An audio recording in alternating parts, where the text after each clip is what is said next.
you're set to jet. There's the independent, the privateer for Rad Racing's Crew Jones. Shoulder to shoulder, they pedal through the final half lap. Taylor regaining the lead. Come here, I'll show you the rule. Don't. Now, that would be the second mistake you made with me, Buster. One small town, one bike race, in one of the weirdest sports movies of the 80s. Rad 1986, directed by Hal Needham, was supposed to cash in on the BMX craze of the decade. It bombed at the box office but became a beloved cult favorite thanks to home video and die-hard fans. And behind the neon, stunts, and slow-motion dance scenes, the making of Rad was packed with weird trivia and surprising twists. Here are 20 weird facts you didn't know about Rad from 1986. We're here for the biggest and most important bicycle motocross event ever held, Hell Track. Number 1. Rad was funded by toilet paper money. Unlike most Hollywood films, Rad wasn't financed by a traditional studio. Instead, much of its budget came from Tohoku Shosha, a Japanese company best known for producing toilet paper. Director Hal Needham, a legendary stuntman-turned-filmmaker, pitched Rad as the next big youth craze, combining the thrills of BMX racing with the underdog spirit of sports classics like Rocky. The toilet paper money gave him surprising freedom to make the movie his way, but it also created hurdles. Without the marketing muscle of a major studio, Rad struggled to find an audience in theaters. Ironically, that oddball financing deal helped cement its cult status. The film might have bombed at the box office, but on VHS, it found the fans who kept it alive for decades. Number 2. The villain was played by an Olympic gold medalist. One of the strangest casting choices in Rad was Bart Connor as arrogant BMX champion Bart Taylor. Unlike most of the young cast, Connor wasn't an actor. He was a world-class gymnast. Just 2 years before filming, he had won 2 gold medals at the 1984 Los Angeles Olympics, cementing his place in sports history. Director Hal Needham thought Connor's athleticism and charisma made him a perfect fit for the role of the cocky rival racer. While his line delivery sometimes gave away his lack of acting experience, his physical presence and natural confidence worked perfectly for the character. I'll be back in a minute, folks. Casting a real Olympic champion as the film's villain added a quirky authenticity, and it remains one of the more bizarre bits of trivia that keeps Rad so memorable today. Los Angeles Olympics, where I had won a couple of gold medals, and when they were casting for the film, I got a call from Hal Needham. Number 3. Hal Needham brought his stunt crew along for the ride. Director Hal Needham was already a Hollywood legend when he took on Rad. Before directing, he had been one of the industry's top stuntmen, breaking bones and setting records in films like Smokey and the Bandit and Cannonball Run. Why do you drive like that, Hal? Why do I drive like that? Well, there's a couple reasons. Number 1's money. For Rad, Needham leaned on that background and brought many of his trusted stunt crew with him. These were professionals who had spent years flipping cars, crashing through windows, and performing death-defying gags. And now they were tasked with making BMX stunts look cinematic. Working closely with real riders, they blended professional stunt techniques with freestyle bike tricks, giving Rad its unique edge. The result was a movie that felt bigger and riskier than its modest budget suggested, proving Needham's crew could make BMX look like high-octane Hollywood action. Number 4. Crew Jones was inspired by a real BMX legend. The character of Crew Jones wasn't just a Hollywood invention. He was loosely inspired by real BMX rider Eddie Fiola. Known as the king of the skate parks, Fiola was one of the sport's biggest names during the 1980s, dominating competitions and helping to shape freestyle riding into a global phenomenon. And had a lot of fun. GT stopped making the Performer, so I decided that I wanted to make a bike that looked. When it came time to shoot Rad, Fiola didn't just inspire the story. He literally became Crew on the bike. Bill Allen, who played Crew, wasn't a professional rider, so Fiola stepped in as his stunt double, performing the jaw-dropping BMX tricks that defined the movie. Every flip, jump, and race that wowed audiences came straight from Fiola's legendary skills. In many ways, Rad doubled as a showcase of Fiola's talent, cementing his place in BMX history. If you're enjoying this so far, hit that like button and subscribe for more awesome movie facts. And tell us in the comments, what movie brings you the most nostalgia? And which one should we cover next? Number 5. Rad was filmed in Canada, not Oregon. Although Rad is set in a fictional small town in Oregon, most of it was actually filmed in Alberta, Canada. The production used Cochrane and Calgary as stand-ins for the American setting, transforming Canadian neighborhoods into the backdrop for Crew's story. The choice came down to logistics and cost. Shooting in Canada was cheaper and gave director Hal Needham access to wide open landscapes perfect for BMX action. Locals were recruited as extras, and many remember the excitement of Hollywood taking over their quiet towns in the summer of 1985. Today, fans still make pilgrimages to Cochrane to visit filming sites, with spots like the infamous Helltrack Hill remaining cult landmarks. It's a reminder that Rad's small-town Americana was actually a uniquely Canadian creation.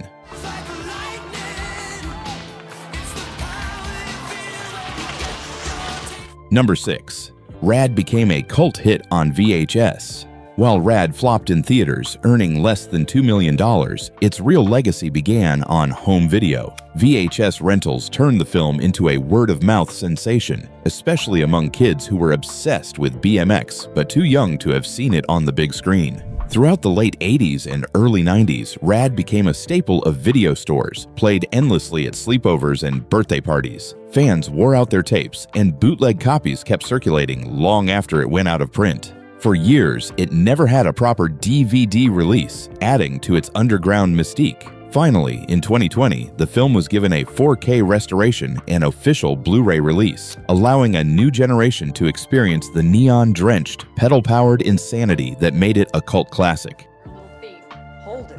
We're not done yet. Lest we're gonna... Number 7.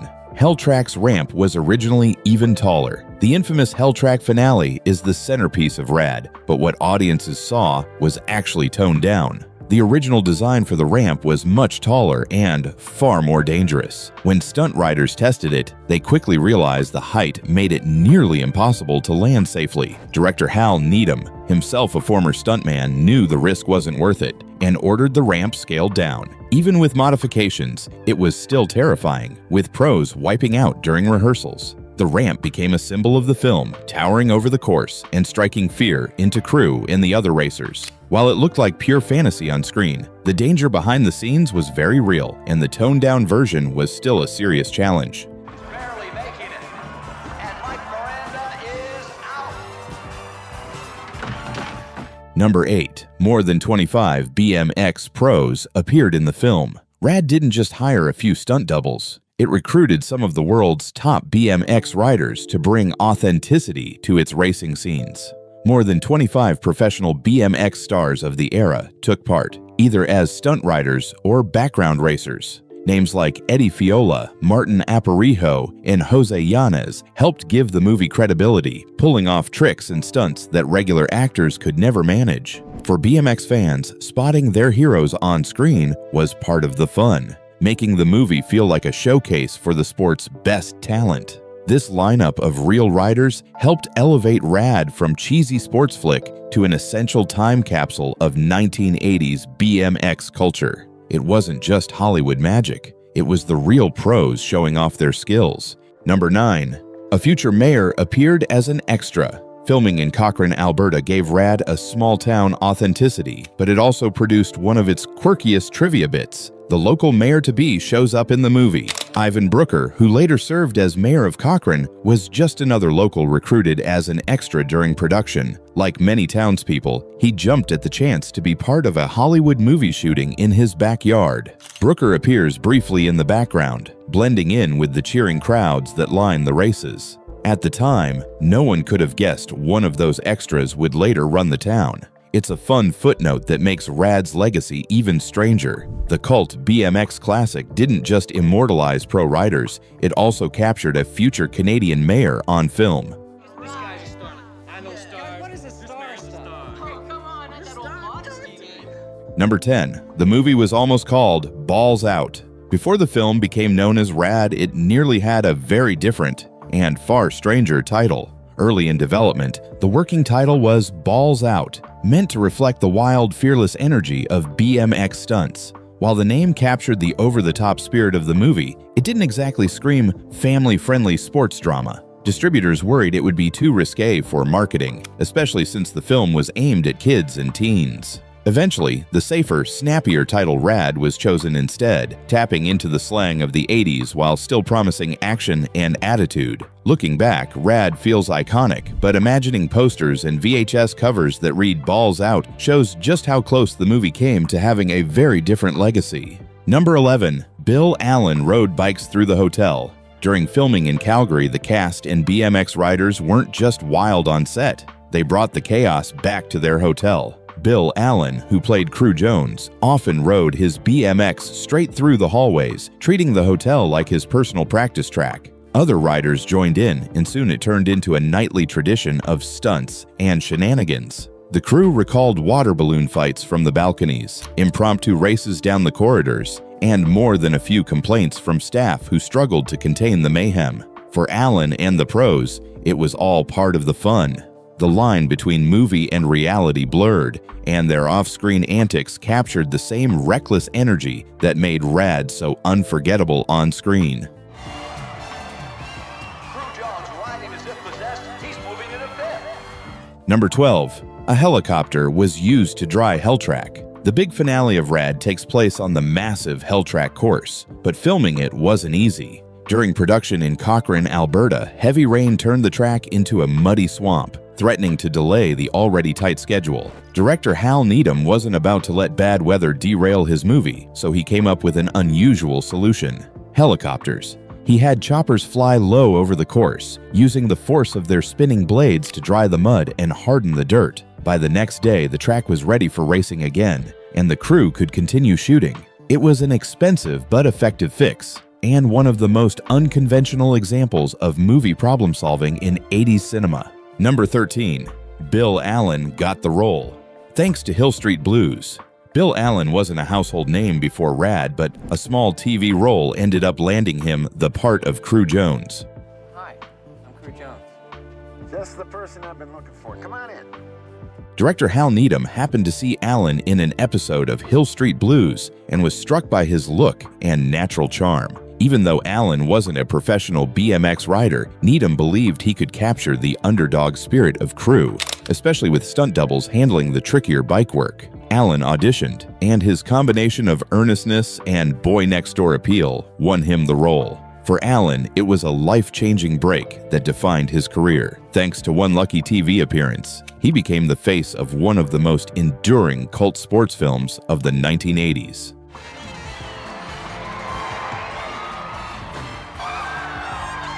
Number 14. The crew spray-painted the trees green. Though Rad takes place during a summer BMX season, filming in Cochrane, Alberta didn't always cooperate. By the time the production reached the Helltrack scenes, the leaves had already turned autumn shades of yellow and brown. Rather than risk continuity errors, the crew came up with a bizarre solution. They spray-painted the trees green. Huge sections of foliage were literally coated with paint to preserve the illusion of summer. It was messy, unconventional, and something no major studio would likely attempt today, but it worked. On screen, Helltrack looks like the perfect backdrop for a summer race, even though it was shot in the middle of a Canadian fall. It's one of those small, strange details that makes Rad's production as quirky as the film itself. Number 15. Rod and Rex's dance suits came from V 1983. One of Rad's most memorable moments is the BMX dance scene set to Send Me an Angel.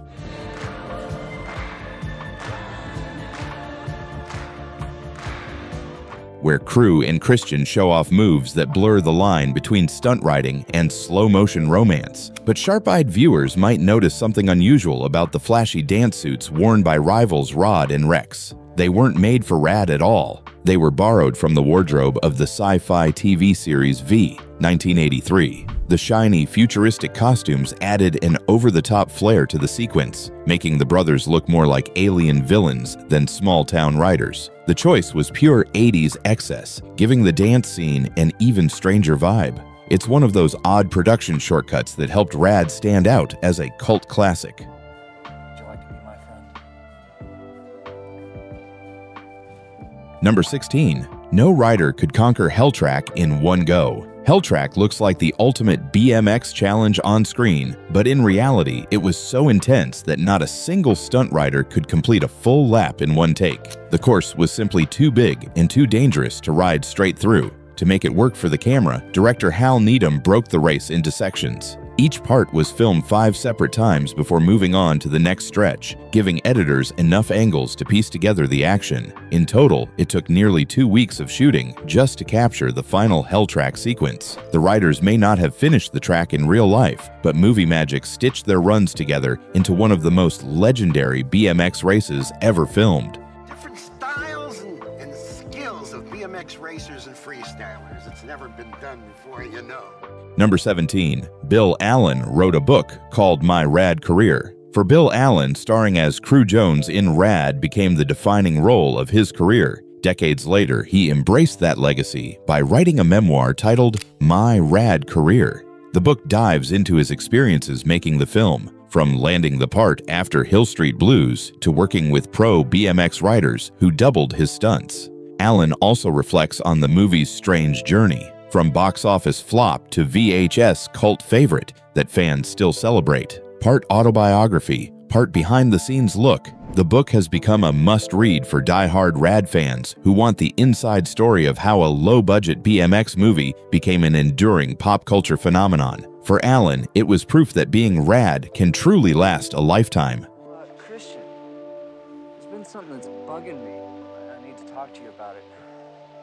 Number 18. Rad went 34 years without an official release. After its box office flop in 1986, Rad seemed destined to fade away. Embassy Home Entertainment put it out on VHS, but the movie never received an official DVD release. Fans kept the cult alive by circulating bootleg copies online, often ripped from old TV airings with the INHD channel watermark still visible. For decades, collectors traded tapes and discs in the underground, fueling Rad's legend as a lost classic. Finally, in 2020, boutique label Vinegar Syndrome gave the film a full 4K restoration, followed by a Blu-ray from Mondo in 2021. Mill Creek Entertainment has since released multiple editions, making Rad easier to find than ever. After 34 years in distribution limbo, the BMX cult favorite finally got the proper release it always deserved.